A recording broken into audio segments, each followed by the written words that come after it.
Assalamualaikum warahmatullahi wabarakatuh. Jumpa saya lagi dalam saya punya YouTube channel ni. Terima kasih kepada korang yang sudi untuk subscribe saya punya YouTube channel, dan juga kepada korang yang belum subscribe tu tekan butang subscribe guys. Dekat channel ni saya akan berkongsilah tentang isu-isu semasa yang berkaitan dengan ekonomi yang melibatkan negara kita ataupun dekat luar negara. Okey guys, untuk video kali ini tanpa membuang masa lagi, saya nak bercakap mengenai dua isu lah dua perkara, iaitu yang pertama saya nak bercerita sikit lah dan juga menerangkan kepada anda semua mengenai pegging ringgit lah. Pegging ni maksudnya menambat ringgit. Menambat ringgit sebab idea pegging ni dia sentiasa berlega-lega buat masa sekarang ni.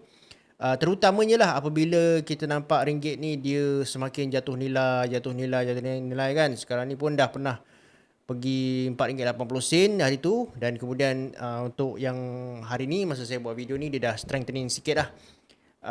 Dan setiap kali lah ringgit ni dia jatuh nilai mesti ada cadangan-cadangan untuk menambat semula ringgit lah. Okay, walaupun kita tahu bahawa idea ni tidak lagi akan dilaksanakan oleh Bank Negara Malaysia kerana dia dikatakan bersifat regresif lah. Okay, dan juga adalah beberapa faktor lain yang menyebabkan kita mungkin tak akan nampak lah Bank Negara menambat semula ringgit ni. Dan lagi satu pasal soal capital controls. Capital controls pun satu lagi hal.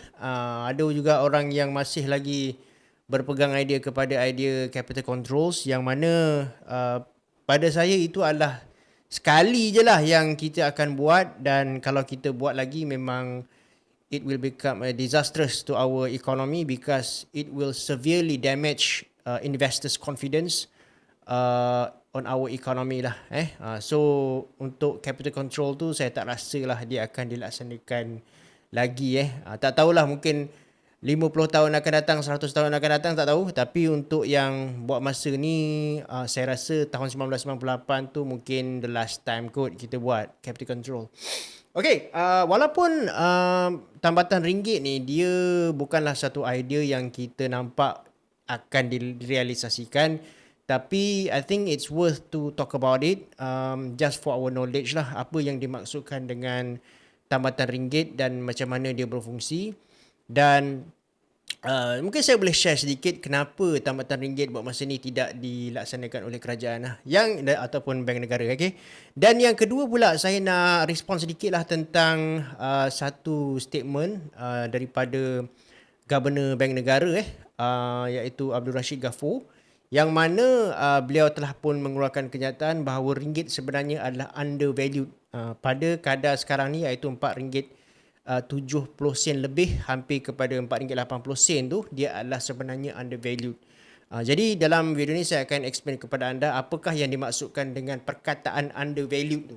Okay? Undervalued ni dia adalah satu istilah di dalam ekonomi yang saya fikir perlu diperjelaskan kepada anda semua. Okay. Yang pertama sekali, pegging. Pegging ni sebenarnya apa? Pegging ni dia sebenarnya, kalau saya boleh samakan ataupun cakap dalam bahasa mudah bagi korang faham, sebenarnya pegging ni dia ada persamaan dengan pemberian subsidi. Pegging. Saya bagi contoh macam ni, jangan korang terperanjat lah. Ni Nazri kata pegging ni subsidi. Dia saya cakap dia ada persamaan. Okey. Izinkan saya explain apa persamaan dengan subsidi, sistem subsidi. Okey, dia macam ni. Sebagai contoh, katakanlah harga barang tu, harga pasaran, the market price yang ditentukan oleh permintaan dan penawaran ni, harga dia dekat RM10 lah. Okay? Jadi, kemudian harga pasaran tu naik daripada, dan RM10 ni dijual dekat Malaysia, dan kita pun beli barang ni dengan harga RM10 lah. Okay. Jadi, katakanlah harga pasaran barang tu dia daripada RM2, daripada RM10, minta maaf daripada RM10 dia naik kepada katalah RM12. Okay. Dia naik daripada RM10 kepada RM12. Now, kerajaan boleh buat dua perkara dekat sini. Okay. Yang pertama, sama ada dia apungkan harga tu, maka bermaksud kalau katalah harga tu bergerak daripada RM10 ke RM12, jadi dia apungkan, maka ataupun floating Jadi dia akan bergerak daripada 10 ke 12. Jadi orang akan membayarlah harga tu pada RM12 iaitu harga pasaran yang baru. Ataupun yang kedua, dia boleh tahan harga tu pada RM10. Okay. Dia boleh tahan harga tu RM10 tapi katalah contohnya dia tahan harga tu pada RM10 walaupun harga barang tu sebenarnya dah naik kepada RM12 tapi dia tahan harga barang tu pada RM10 bukanlah secara percuma. Okay, ni kita kena faham. Dia tak tahan harga tu secara percuma, dia tahan dengan subsidi. Maksudnya kalaulah harga barang tu RM12 tapi dia nak menjadikan harga barang tu RM10 boleh. Dengan syarat dia kena bagi RM2 subsidi lah. Okey. Kalau harga barang tu dia naik lagi daripada RM12 kepada RM14, maka subsidi kerajaan tu akan bertambah lah. Okay, daripada RM2 tadi, dia akan pergi kepada RM4 untuk satu unit. Jadi kos untuk kerajaan mempertahankan harga tu semakin costly lah ataupun semakin mahal apabila harga tu bergerak kepada satu harga ke harga yang lain. Kenapa kerajaan tak nak harga tu bergerak? Mungkin disebabkan oleh beberapa faktor lah. Antaranya adalah mungkin kerajaan merasakan bahawa harga barang tu pada harga RM12 atau RM14 tu dia terlalu mahal untuk rakyat Malaysia. Okey, jadi kerajaan rasa it's not fair untuk rakyat Malaysia bayar pada harga RM14 tu. Jadi kerajaan tetap akan tahan harga tu pada RM10. Tapi macam saya cakap tadi lah, dia punya advantage of course rakyat boleh membeli barang tu dengan harga yang affordable iaitu RM10, but the negative side is that the government has to spend money. So diorang kena belanja lah. So kita kena faham satu benda ni di mana every time when the government intervene in the market, it's not free. Okay, it's not free. Dia ada cost dekat situ. So samalah macam bank negara. Bila bank negara nak buat pegging ataupun currency intervention, pegging dengan currency intervention ni lebih kurang saja. Cuma pegging ni dia ikat pada satu level yang tertentu. Contohnya macam dulu kita ikat pada RM3.80 lah. Jadi kalau kerajaan tambat, kalau bank negara tambat nilai ringgit tu kepada RM4.80 katakan dia tak nak RM4.80 tu bergerak, sama ada bergerak ke atas ke bawah ke, dia tak nak. Dia nak peg duit tu pada, ikat duit tu pada RM4.80. Jadi kalaulah nilai ringgit tu, nilai pasaran ringgit pergi kepada RM4.85 atau RM4.90, apakah yang bank negara nak kena buat? Maksudnya bank negara terpaksa membeli balik lebihan ringgit tadi di dalam pasaran untuk mengekalkan ringgit pada RM4.80. Sebab apa? Kalaulah ringgit tu dia bergerak daripada RM4.80 kepada RM4.90, bermaksud semakin ramai orang yang tidak mahu memegang ringgit, jadi dia pun terpaksa membeli balik ringgit ni dekat pasaran forex dengan menggunakan dia punya reserve. Reserve, foreign currency reserves yang dia ada lah. Jadi sama tak macam saya cakap tadi, sistem subsidi di mana bila kerajaan nak kekalkan harga barang tu kepada satu paras yang tertentu, kerajaan tak ada cara lain kecuali kena campur tangan dengan duit. Dia bukan campur tangan dengan sesuka hati, dengan free, tak guys. Every time when the governments interfere in the free market to fix the price, they have the cost they have to pay lah. So ada cost yang diorang kena bayar, bukan percuma. So sama juga dalam konteks bank negara ni, kalau kata dia nak buat currency pegging, dia kenalah aktif di dalam membeli ringgit di dalam pasaran forex. Dan dia punya kesan negatif dia of course lah, reserve kita berpotensi untuk jatuh. Sebenarnya reserve ni pun dia ada psychological level. So sekarang ni reserve bank negara dalam 115 billion US dollar. Jadi sebenarnya 115 bilion ni pun dia taklah banyak mana pun sebenarnya kan. Jadi kalaulah kata bank negara terus membeli balik ringgit ni dengan menggunakan reserve dia, lama-lama reserve bank negara ni boleh susut. Okay? Bila bank negara punya reserve susut, maka spekulator ni dia akan short ringgit. Dia akan short ringgit. Maksudnya dia menjual ringgit lah. Okay? So saya explain sikit lah short ringgit ni maksudnya macam mana. Okay, saya gunakan bahasa yang mudah. Okay, dalam saya punya konten saya ni semua bahasa-bahasa saya gunakan bahasa mudah lah supaya korang faham. Short ringgit ni macam ni sebagai contoh. Katakanlah anda ni ada satu kereta ni, sebiji kereta ni, yang mana kereta anda ni dia punya market value dia adalah sebanyak RM100,000, bernilai sebanyak RM100,000. That is the market value, fair market value untuk you punya kereta lah. Akan tetapi somehow you boleh predict, you nampak, you boleh buat forecast, okay, you buat analisis ataupun you buat forecast dan you nampak bahawa harga pasaran kereta yang you pegang sekarang ni pada bulan depan dia akan jatuh kepada RM80,000. You forecast, you rasa, you yakin bahawa harga kereta ni dia akan jatuh kepada RM80,000 daripada RM100,000 tu jatuh kepada RM80,000 lah. So, dekat sini ada dua perkara akan berlaku. Katalah yang pertama, katakanlah you pegang kereta tu. You pegang kereta tu dan you tak nak jual kereta tu. Okay, pada bulan hadapan apabila harga kereta tu jatuh daripada RM100,000 kepada RM80,000, sebenarnya you sudah rugi sebanyak RM20,000. Betul tak? Sebab susut nilai. Sebab market price dia jatuh. Akan tetapi yang nombor dua pula, katakanlah kalau you tahu benda tu dia akan harga kereta tu jatuh kepada RM80,000, tapi you mengambil keputusan untuk menjual kereta tu pada sekarang. Okay, jadi you jual and then you dapat RM100,000. Okay, pada masa bulan depan memang harga kereta tu jatuh kepada RM80,000. So maksudnya you sudah untung sebanyak RM20,000 dekat situ just because of the changes in dia punya market value, market price. So short the ringgit ni pun macam tu. Katalah speculators ni dia expect bahawa ringgit ni dia akan drop, maka dia akan short the ringgit lah ataupun dia keluar daripada pegangan ringgit. Okay, so itu adalah contoh lah macam mana secara asasnya sistem forex ni berfungsi dan itu adalah contoh dengan bahasa mudah lah sistem pegging ni. Dan of course lah sekarang ni walaupun kita dengar ada orang cakap okay pegging, but we know lah pegging ni dia takkan berlaku dan dia takkan happen lah in the near future. We are not seeing that the government or bank negara akan peg ringgit lah. Okay, sometimes ada orang tanya kenapa kita tak peg ringgit. Saya rasa ada, pada saya lah ada beberapa faktor kenapa. Dan pertamanya adalah keadaan ekonomi kita lah.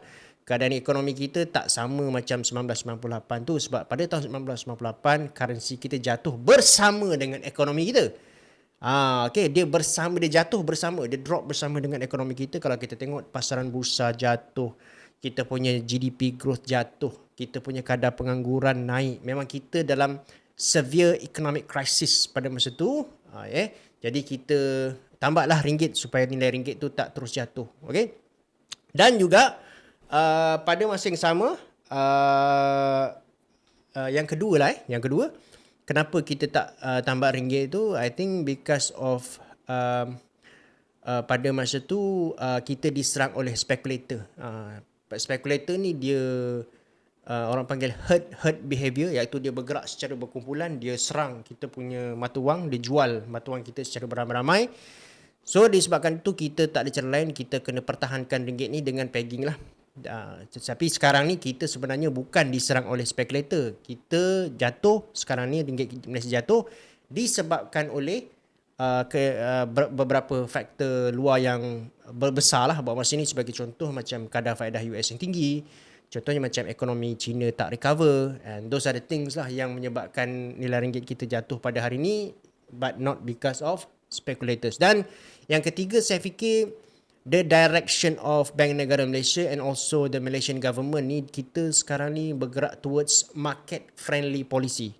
So bermaksud kita nak tunjukkan kepada foreign investors bahawa kita kita kurangkan campur tangan pihak kerajaan ataupun bank negara di dalam kita punya policies ataupun dalam kita punya foreign exchange administration rules. Dengan itu diharapkanlah bahawa agar kita punya foreign direct investment ni akan menjadi lebih baiklah dalam masa-masa yang akan datang. Saya bagi contoh macam inilah. Katakanlah kita ni seorang penyewa lah, kita nak sewa rumah, okey. Kemudian kita ada jumpa dua rumah lah. Okey, satu rumah ni dia punya owner rumah cakap, okey, kalau kau nak sewa rumah aku ni, okey, jadi kau kena ikut peraturan-peraturan. Dia bagi list peraturan. Peraturannya adalah kau kena sentiasa kemas rumah ni. Lepas tu kau tak boleh bawa kawan kau balik ke rumah tu. Lepas tu kau macam-macam lah dia punya pantang larang dia. Itu tak bagi, ni tak bagi kan. Jadi yang kedua pula, kau nampak tuan rumah ni dia lebih fleksibel. So dia kata tak kisah kau nak buat apa pun, lantak kau. Aku bagi kau openness untuk kau buat apa pun, tapi as long as kau tak langgar undang-undang, kau bayar sewa, kau tak rosakkan rumah ni, kau jaga rumah ni, fine. Selebihnya terpulang. So kalau kita sebagai seorang penyewa, kita nak sewa rumah mana? Adakah kita nak sewa rumah yang banyak cengkadak, yang bagi kita macam-macam restrictions di dalam rumah sewa dia, ataupun kita nak sewa rumah sewa yang bagi kita kebebasan? Mana satu kita nak? So kita akan pilih rumah sewa yang memberikan kita kebebasan, betul tak? So sama je macam apa yang berlaku dekat dunia pelaburan ni, yang mana foreign investors ni of course lah dia lebih suka untuk invest dekat sebuah negara tu yang kurang campur tangan kerajaan, yang lebih kepada market based ataupun market friendly lah. Macam tadilah rumah sewa tu, kalau kata every time kau buat salah sikit je, tuan rumah dia campur tangan. Tuan rumah kata, oh tak boleh, ini tak boleh. Oh, tiba-tiba dia buat spot check dekat rumah kau. Oh campur tangan lagi. Kau pun tak suka, betul tak? So itu adalah perbezaan dia lah antara market friendly dan juga intervention ataupun campur tangan kerajaan yang berlebih-lebihan. Okay guys, kita pergi kepada topik yang kedua, iaitu Governor Bank Negara ada membuat satu statement yang sangat penting, iaitu beliau mengatakan bahawa ringgit sekarang ni dia undervalued. Okay, maksudnya dia terkurang nilai nilai RM4.70 lebih tu yang ringgit ada sekarang ni, dia tidak mencerminkan nilai sebenar ringgit. Okay, so saya bagi korang satu contoh lah keadaan lah, apa yang dimaksudkan dengan undervalued, terma undervalued ni di dalam economics. Okay, dia macam ni guys. Katakanlah kita seorang peniaga, peniaga kedai runcit lah contohnya kan. Kita jual gula. Kita jual gula, and then gula ni katalah gula sekarang, gula tak diapungkan, masih dikawal oleh kerajaan lah. Tapi katalah satu hari nanti gula diapungkan. Maksudnya gula ni tidak lagi harganya di bawah kawalan kerajaan, tak diberi subsidi lagi. So harga gula tu diapungkan. Okay. Katakanlah kita peniaga, kita buat sesuatu supaya menjadikan harga gula tu undervalued ataupun overvalued. Boleh kan? Boleh. Sebab apa? Sebagai contoh lah, katakanlah kita ni, katalah harga gula tu pada harga, contoh pada harga RM3 sebagai contoh bila diapungkan kan. Jadi bila kita RM3 ni sebenarnya dia boleh jadi undervalued ataupun overvalued kalau kita buat sesuatu kepada pasaran gula itu. Sebagai contoh, katalah contohnya saya dan juga rakan-rakan saya yang buat bisnes kedai runcit satu Malaysia ni, kita berpakat supaya kita sorokkan gula. Kita sorokkan gula. Bila kita sorokkan gula, kita hoarding gula. Kita sorokkan hoarding. Jadi apa akan jadi pada harga gula tu? Harga gula tu akan shoot pergi overvalued. Harga dia sepatutnya pergi kepada RM3, and then harga dia pergi kepada RM5 sebagai contohnya. Itu contoh overvalued dan juga undervalued yang disebabkan oleh berlakunya aktiviti-aktiviti tertentu yang boleh menyekat pergerakan di dalam free market ni. Okay, itulah yang kita panggil sebagai undervalued dah. Dan bila Governor Bank Negara mengatakan bahawa ada berlaku satu keadaan undervalued, Maksudnya ringgit undervalued, USD overvalued. Kan? Kalau sebab ringgit ni, sebab kadar tukaran ni kan dia pair kan, satu currency dengan satu currency. So maksudnya bila dia kata ringgit undervalued, dia juga mengatakan bahawa USD overvalued against ringgit lah. Okay, sebab currency ni kan dia pair. Jadi sebenarnya apa yang dicuba sampaikan adalah sebenarnya ada aktiviti-aktiviti tertentu di dalam pasaran ni yang mana ringgit itu sebenarnya tidak ditukar kepada US dollar. Okay? So dia holding US dollar. Sebagai contoh, kenapa benda ni berlaku adalah disebabkan kita punya exporters lah. Exporters kita, dia lepaskan dia jual dia punya barangan ekspor tu, and then dia dapat currency tu dibayar dalam US dollar kan. Biasanya US dollar ni dia akan di-convert balik lah kepada ringgit kan. Bila kita dapat US dollar tu, eksporter kita akan convert balik kepada ringgit kan, sebagai dia punya keuntungan ataupun hasil. Akan tetapi dia tak tukar, dia still pegang aja. Bila dia dapat US dollar tu, bila dia dapat US dollar tu, hasil daripada US dollar tu, dia just pegang aja US dollar tu. Kenapa? Sebab dia tahu bahawa nilai US dollar sedang naik dan naik, dan semakin lama dia pegang US dollar tu, maka dia semakin untung. Betul tak? Jadi dia holding US dollar lah. Alright? Dan sebenarnya dalam kes ni, bank negara tak boleh buat apa-apa. Sebab pada tahun 2021 bank negara telah liberalize kita punya Foreign Exchange Administration Rules, iaitu bank negara dah tak nak lagi ataupun dah tak boleh lagi memberi arahan kepada exporters kita untuk convert diorang punya hasil ni kepada ringgit. Okay, bank negara dah tak boleh nak bagi arahan macam tu lagi dah. Tapi pada sekitar tahun 2016 macam tu, berlaku satu peristiwa di mana bank negara ni dia meminta dia bagi arahan kepada exporters ni untuk convert ringgit, convert export process diorang daripada USD kepada ringgit. Jadi kalau katalah exporter ni tukar, especially kalau diorang buat ni secara beramai-ramai lah, serentak, jadi ringgit akan menjadi kuat balik lah. Okay? So apa yang berlaku, kenapa, macam saya cakap lah kenapa liberalization of kita punya foreign exchange ni berlaku, dia disebabkan oleh salah satulah, disebabkan oleh itu adalah langkah kerajaan untuk menarik pelabur asing ataupun FDI untuk masuk ke dalam negara kita. Jadi macam saya cakap tadi lah, kalau kata contohnya kita bagi banyak restrictions kepada foreign investor yang masuk ke negara kita, nanti diorang tak suka pula. Jadi kita liberalize, kita bagi diorang chance, ataupun bank negara kata, okay, lantak kau boleh pegang export proceed ni dan kau boleh convert according to your cash flow needs, cash flow requirements. Jadi banyak kebebasan lah. Jadi kalaulah syarikat asing contohnya daripada US ke kan, melabur dekat sini, so syarikat dia tidak dipaksa untuk tukarkan US dollar tu kepada ringgit Malaysia. Itu maksud dia lah. Okay, so these are among the measures lah yang boleh dilakukan untuk menarik FDI. Alright, so kita sambung cerita pasal undervalued tadi. Jadi disebabkan oleh ringgit ni undervalued dan dia dah tak boleh nak suruh exporters ni convert proceeds, export proceeds kepada ringgit. Jadi apakah yang dia boleh buat?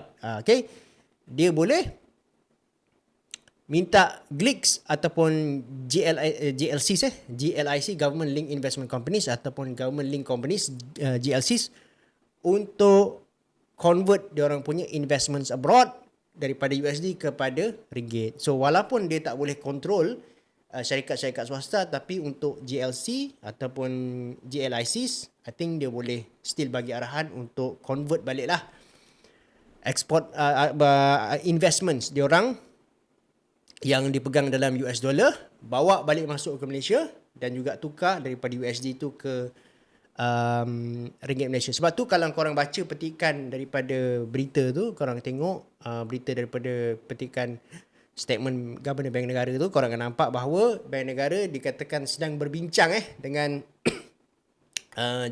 JLCs dan juga GLICs untuk buat sesuatu meningkatkan kita punya inflow of kita punya currency. Okay, duit luar, dia nak galakkan duit luar ni masuk ke dalam negara kita lah. So kita expect lah, itulah sebenarnya yang cuba dibuat oleh bank negara sekarang. Okay guys, itu sajalah setakat ni. Terima kasih banyak-banyak. Semoga korang dapat sesuatu lah daripada saya punya video kali ni. Jangan lupa subscribe guys. Dan juga jangan lupa tekan butang like tu. Dan letak apa-apa komen yang korang fikir korang patut komen.